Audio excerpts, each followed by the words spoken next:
From the White House in the office of the President of the United States, we present an address by Dwight D. Eisenhower. In the councils of government, we must guard against the acquisition of unwarranted influence, whether sought or unsought, by the military-industrial complex.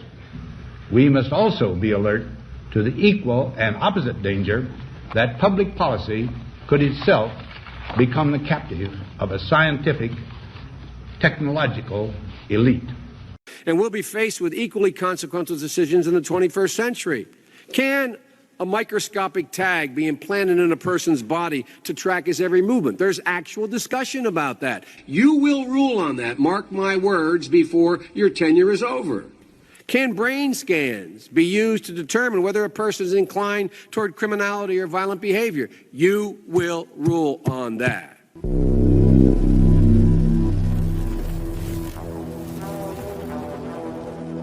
If you have enough data on a person, especially biometric data, and if you have enough computing power, you can understand that person better than the person understands himself or herself.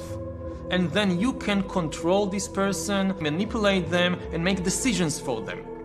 Can you imagine that in 10 years when we are sitting here, we have an implant in our brains, and I can immediately feel, because you all will have implants.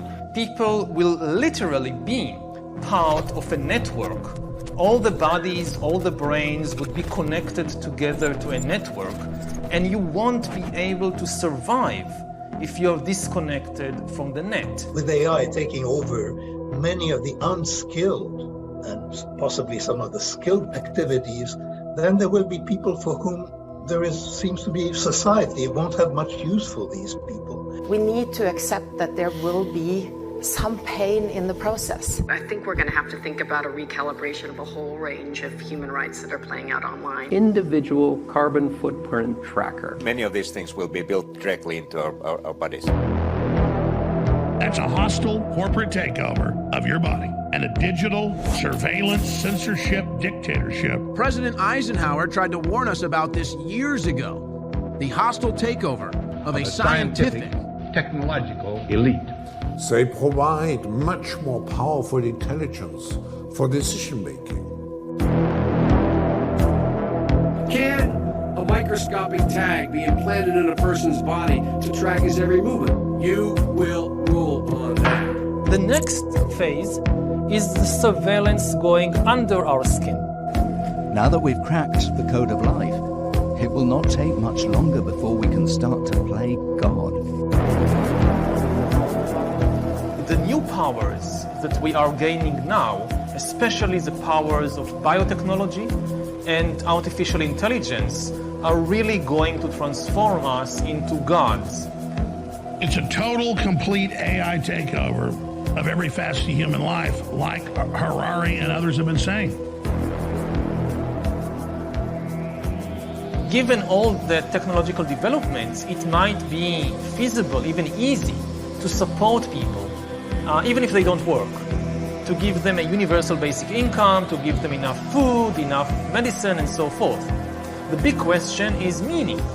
What will they do all day? And one of the answers is that they will just play computer games all day, virtual reality games. They will spend more and more time playing virtual reality games that will give them much more excitement and emotional engagement than anything in the real world outside. But what I see is a huge disruption. That is, before we get to the world that Yuval envisaged in his description of the future, there's going to be a complete destabilization of the human condition and of human society. This is not going to happen quietly.